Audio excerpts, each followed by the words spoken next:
Hello, જય શ્રી કૃષ્ણ. તમારું સ્વાગત છે મારા કિચનમાં.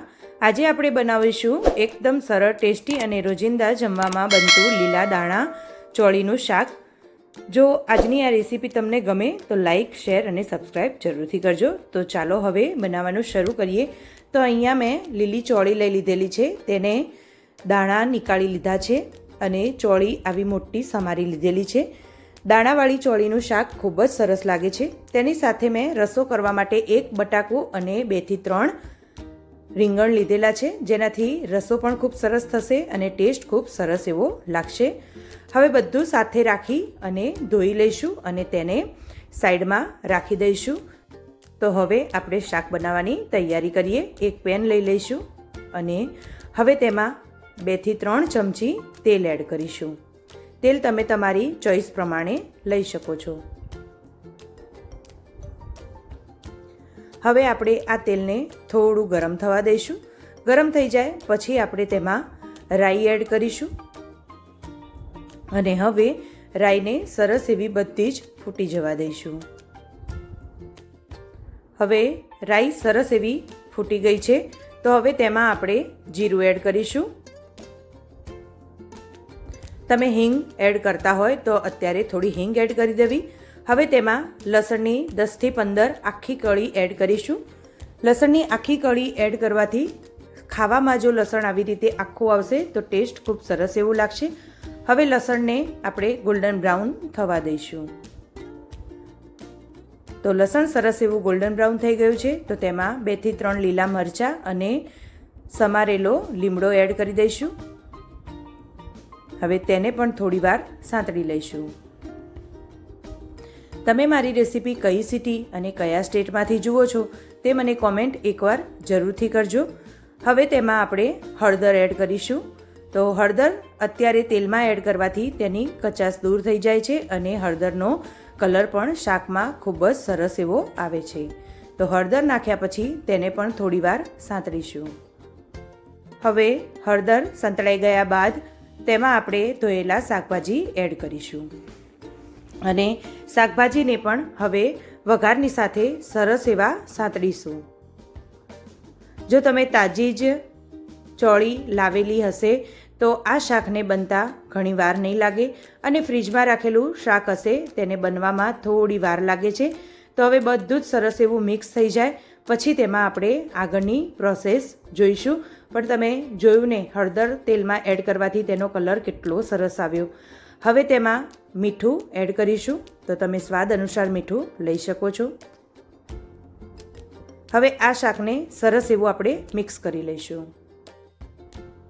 સરસ એવું બધું જ મિક્સ થઈ જાય પછી તેને હવે આપણે ઢાંકી અને એમ જ 2 મિનિટ માટે થવા દઈશું.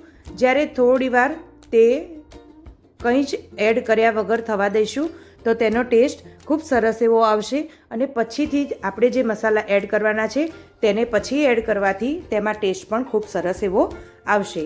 તો હળદર અને મીઠામાં થોડી વાર રાખ્યા પછી તમે અંદર જોઈ શકો છો કે થોડું પાણી પણ છૂટું પડી ગયું છે અને હવે આપણે બહુ શાકને થવા દેવાની વાર પણ નહીં લાગે. તો તેમાં હવે આપણે મસાલા એડ કરીશું. તો મસાલામાં અહીંયા 1 ચમચી લાલ મરચું પાવડર એડ કરીશું, સાથે 1 ચમચી ધાણા જીરું પાવડર એડ કરીશું. બસ આ શાકમાં આટલા જ મસાલા ખૂબ સરસ એવા લાગશે. તો હવે બધું જ સરસ મિક્સ કરી લઈશું અને મિક્સ કરી અને પછી તેમાં આપણે થોડું ગરમ પાણી એડ કરીશું. ફ્રેન્ડ્સ, મારી આ ટીપ તમે હંમેશા યાદ રાખજો. જ્યારે પણ તમે કંઈ પણ શાકભાજી બનાવો કે કંઈ પણ રાંધો ત્યારે જેમાં પણ પાણીની જરૂર પડે ત્યારે તમારે ગરમ પાણી જ એડ કરવું, જેથી તમારા શાકભાજીનો સ્વાદ એવો ને એવો જ રહે.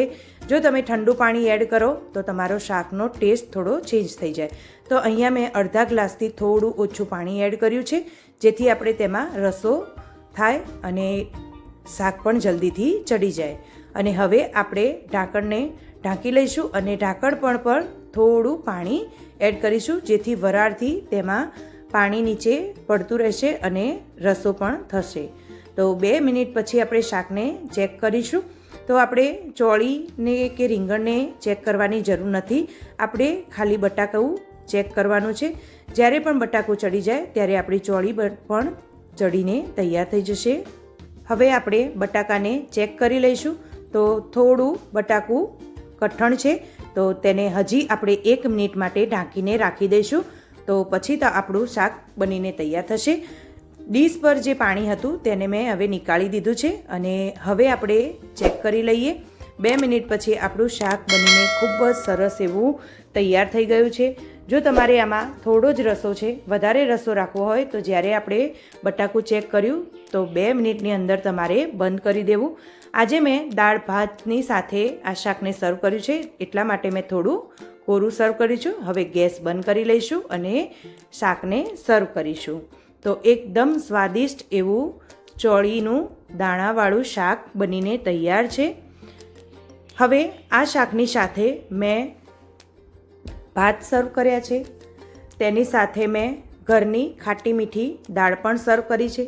આ દાળની રેસીપી હું ડિસ્ક્રિપ્શન બોક્સમાં તેની લિંક આપી દઈશ. તમે ત્યાં જઈને જોજો અને મારી રીતથી એકવાર દાળ બનાવીને ઘરનાને બધાને ખવડાવજો.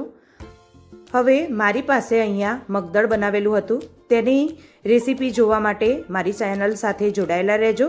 આ મગદળ મેં ઓવનમાં બનાવેલું છે. સાથે મેં અહીંયા ફુલકા રોટી પણ સર્વ કરી છે. હવે આપણી આખી જ ડીશ બનીને તૈયાર થઈ ગઈ છે. તો સ્વાદિષ્ટ લીલા દાણા ચોળીનું શાક તૈયાર છે.